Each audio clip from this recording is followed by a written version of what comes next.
नमस्कार। आज हम भारतीय संविधान की बुनियाद को एक कहानी की तरह समझेंगे। हम्म। सोचिए, एक नया देश बन रहा है, तो सबसे पहले आपको क्या चाहिए? उसकी सीमाएं, उसका नक्शा। सही बात है। फिर आपको ये तय करना होगा कि इस देश का नागरिक कौन होगा। इसके बाद उन नागरिकों को कौन से ऐसे अधिकार मिलेंगे जिन्हें कोई सरकार छीन नहीं सकती। का लॉन्ग टर्म विजन क्या होगा, उसका रोड मैप क्या होगा। बहुत ही बढ़िया तरीका है इसे देखने का। और देखिए, यही 4 अध्याय भारतीय संविधान के पहले 50 अनुच्छेदों का सार हैं। अच्छा। भाग 1 जो देश की भौगोलिक रूपरेखा तय करता है। भाग 2 जो बताता है कि इस देश के वासी कौन हैं। भाग 3 जो उन वासियों को मौलिक अधिकार देता है। और भाग 4 जो देश को चलाने वाली सरकार को एक नैतिक दिशा दिखाता है। तो चलिए इसी कहानी के पहले अध्याय यानी भाग 1 संघ और उसका क्षेत्र से शुरुआत करते हैं। अनुच्छेद 1 कहता है इंडिया अर्थात भारत राज्यों का संघ होगा। जी, यहाँ राज्यों का संघ या यूनियन ऑफ स्टेट्स पर बहुत जोर दिया गया है।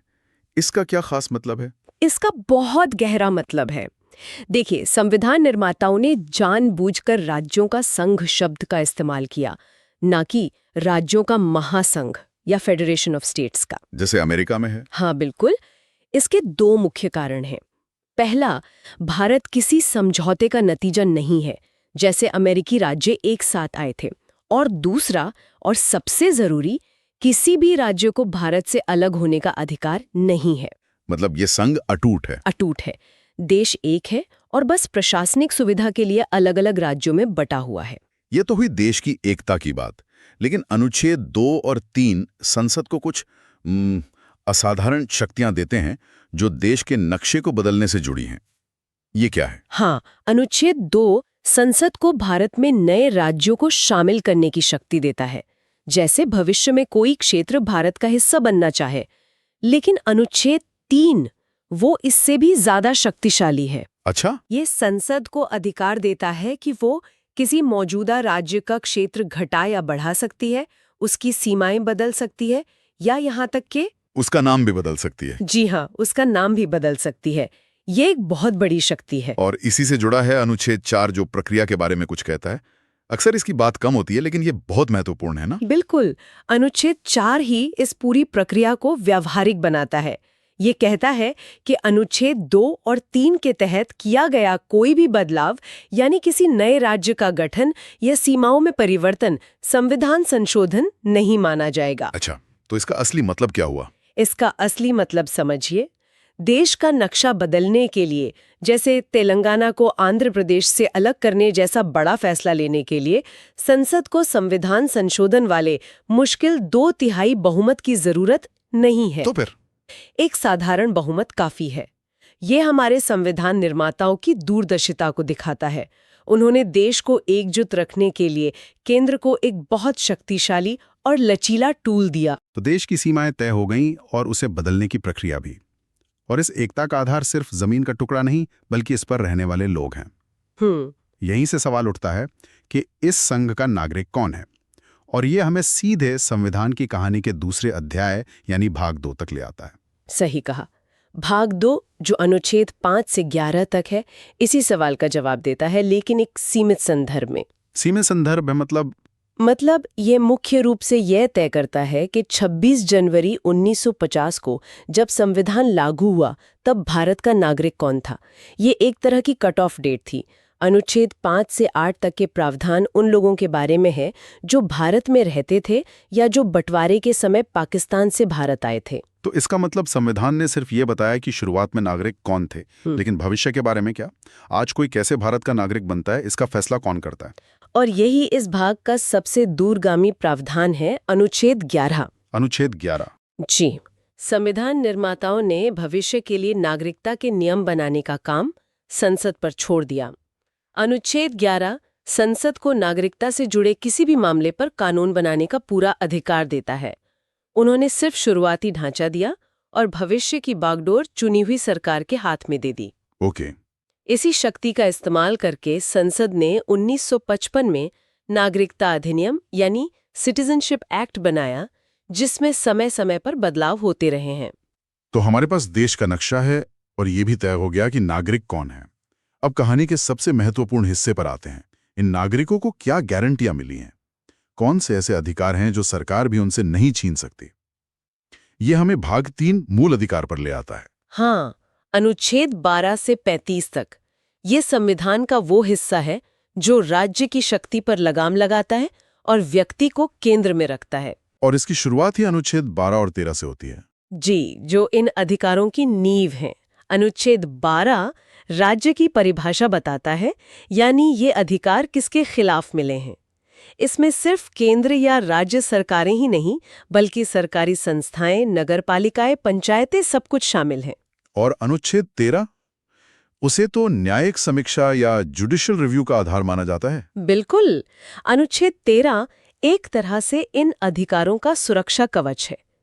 ये साफ कहता है कि कोई भी कानून, चाहे वो पुराना हो या नया, अगर वो किसी भी मूल अधिकार के खिलाफ जाता है तो वो कानून उस हद तक शून्य यानी अमान्य हो जाएगा। और यही शक्ति कोर्ट को मिलती है। जी, यही शक्ति सुप्रीम कोर्ट और हाई कोर्ट को किसी भी कानून को असंवैधानिक घोषित करने का अधिकार देती है।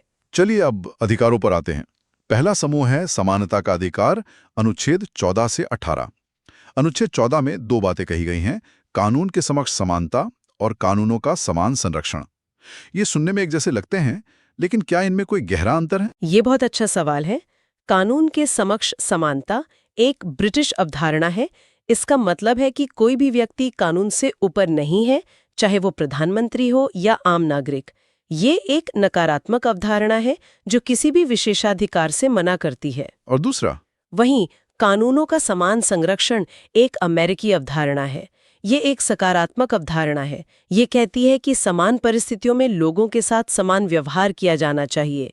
इसका मतलब ये भी है कि राज्य अलग-अलग परिस्थितियों वाले लोगों के लिए अलग-अलग कानून बना सकता है ताकि वास्तविक समानता स्थापित हो सके। अच्छा, जैसे महिलाओं या बच्चों के लिए विशेष प्रावधान करना। बिल्कुल सही। समझ गया। और इसी समूह में अनुच्छेद 17 और 18 भी हैं, जो सामाजिक समानता की बात करते हैं। अस्पृश्यता का अंत और उपाधियों का अंत। जी इसके बाद आता है स्वतंत्रता का अधिकार। हाँ, अनुच्छेद 19 से 22। अनुच्छेद 19 तो अपने आप में 6 स्वतंत्रताओं का एक गुलदस्ता है। बोलने की आज़ादी, शांति से इकट्ठा होने की आज़ादी, संगठन बनाने की आज़ादी, देश में कहीं भी आने जाने, बसने और कोई भी व्यापार करने की आज़ादी। हाँ, ये लोकतंत्र की रीढ़ है। लेकिन इस समूह में अनुच्छेद 21 यानी प्राण और दैहिक स्वतंत्रता का अधिकार को शायद सबसे ज्यादा महत्वपूर्ण माना जाता है। ऐसा क्यों? क्योंकि अनुच्छेद 21 एक जीता जागता उदाहरण है कि संविधान कैसे समय के साथ विकसित होता है। 1950 में इसका मतलब शायद सिर्फ किसी की जान न लेना था, लेकिन धीरे धीरे केस दर केस सुप्रीम कोर्ट ने इसकी व्याख्या को बहुत व्यापक बना दिया। आज इसमें गरिमा से जीने का अधिकार है, स्वच्छ पर्यावरण का अधिकार है और हाल ही में निजता का अधिकार या राइट टू प्राइवेसी भी इसी का हिस्सा बन गया है। तो ये एक छोटे से बीज से एक विशाल पेड़ बनने जैसा है। बिल्कुल। और इसी में बाद में अनुच्छेद 21A जोड़ा गया, जो 6 से 14 साल के हर बच्चे को मुफ्त शिक्षा का मूल अधिकार देता है, जो एक क्रांतिकारी कदम था। आगे हैं अनुच्छेद 23 और 24, जो शोषण के खिलाफ हमारी ढाल हैं। हाँ, और यहाँ भाषा बहुत सीधी और स्पष्ट है। अनुच्छेद 23 सीधे सीधे इंसानों की खरीद फरोख्त यानी ह्यूमन ट्रैफिकिंग और जबरदस्त मजदूरी पर रोक लगाता है। बंधुआ मजदूरी भी इसी में आएगी। जी।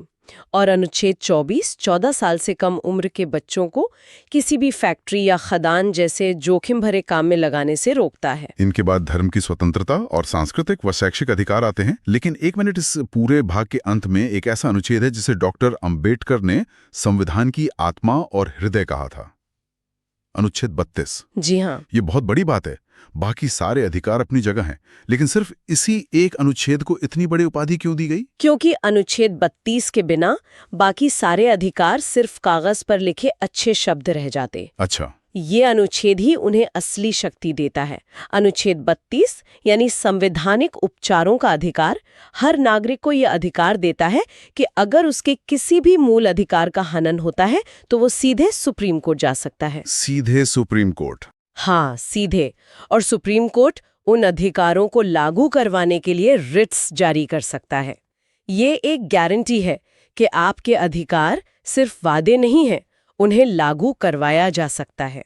इसीलिए ये आत्मा है, क्योंकि ये बाकी अधिकारों में जान डालता है। वाह, ये तो सच में अधिकारों की कहानी का सबसे शक्तिशाली अध्याय है।